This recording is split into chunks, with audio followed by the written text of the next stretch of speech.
खाद्य मंत्री केवी थॉमस ने खाद्य सुरक्षा विधेयक को चर्चा के लिए सदन में रखा। उन्होंने कहा कि इस योजना का मकसद देश के लोगों को भोजन की सुरक्षा प्रदान करना है। उन्होंने कहा कि इस योजना का खर्च केंद्र और राज्य सरकारें मिलकर उठाएंगी। भाजपा के वरिष्ठ नेता मुरली मनोहर जोशी ने खाद्य सुरक्षा बिल पर चर्चा की शुरुआत करते हुए कहा कि बिल के मौजूदा स्वरूप में खामियां हैं। उन्होंने कहा कि इस कदम से राज्य सरकार की शक्तियां सीमित हो जाएंगी। यूपीए अध्यक्ष सोनिया गांधी ने कहा, यह संदेश देने का समय आ गया है कि भारत सभी के लिए खाद्य सुरक्षा सुनिश्चित करने की जिम्मेदारी उठा सकता है। सोनिया गांधी ने कहा, खाद्य सुरक्षा कानून को सफल बनाने के लिए सार्वजनिक वितरण व्यवस्था में सुधार की जरूरत है। सपा प्रमुख मुलायम सिंह ने कहा, खाद्य सुरक्षा विधेयक से किसानों को होगा नुकसान, यह केवल चुनावों को ध्यान में रखकर लाया गया है। मुलायम सिंह ने कहा कि सभी मुख्यमंत्रियों के साथ विचार विमर्श होने तक खाद्य सुरक्षा विधेयक को टाल दिया जाए। अयोध्या में विश्व हिंदू परिषद की 84 कोसी परिक्रमा को लेकर विपक्षी दल भाजपा के हंगामे के चलते आज संसद की कार्रवाई फिर बाधित हुई।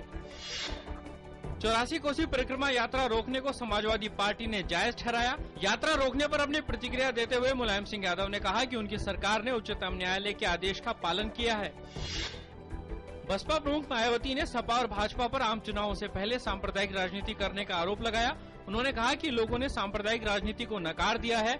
मायावती ने केंद्र सरकार से उत्तर प्रदेश में राष्ट्रपति शासन लागू करने की मांग की। कोसी परिक्रमा यात्रा पर आज लोकसभा में जमकर हंगामा हुआ। जनता दल यूनाइटेड ने राज्य सरकार के समर्थन में कहा कि देश में लाखों जातियां रहती हैं और विश्व हिंदू परिषद सभी जातियों की ठेकेदार नहीं हो सकती। भाजपा अध्यक्ष राजनाथ सिंह ने कहा कि उत्तर प्रदेश में जो हालात पैदा हुए हैं उसके लिए वर्तमान की उत्तर प्रदेश सरकार ही जिम्मेदार है।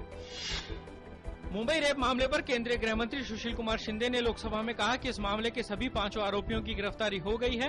उन्होंने कहा कि महाराष्ट्र सरकार ये सुनिश्चित कर रही है कि दोषियों को जल्द सजा मिले। इसके लिए ये मामला फास्ट ट्रैक कोर्ट में चलाया जाएगा। लोकसभा में विपक्ष की नेता सुषमा स्वराज ने कहा कि ऐसे मामलों की त्वरित सुनवाई के साथ ही कड़ी कार्रवाई का प्रावधान होना चाहिए। उन्होंने कहा कि बलात्कार के मामलों में दोषियों को फांसी की सजा मिलनी चाहिए।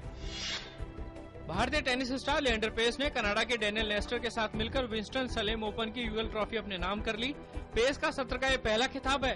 पेस नेस्टर की अनुभवी जोड़ी ने फाइनल में टीट हुए और डोमिनिक इंग्लोड की जोड़ी को 7-6, 7-5 से पराजित किया। ऑस्ट्रेलिया के खिलाफ 5वां और आखिरी एशेज टेस्ट ड्रॉ कराने के बाद इंग्लैंड आईसीसी टेस्ट रैंकिंग में भारत को पीछे छोड़कर दूसरे स्थान पर पहुंचा। दक्षिण अफ्रीका भी शीर्ष पर। एशिया सीरीज शुरू होने से पहले इंग्लैंड 112 अंकों के साथ तीसरे स्थान पर था।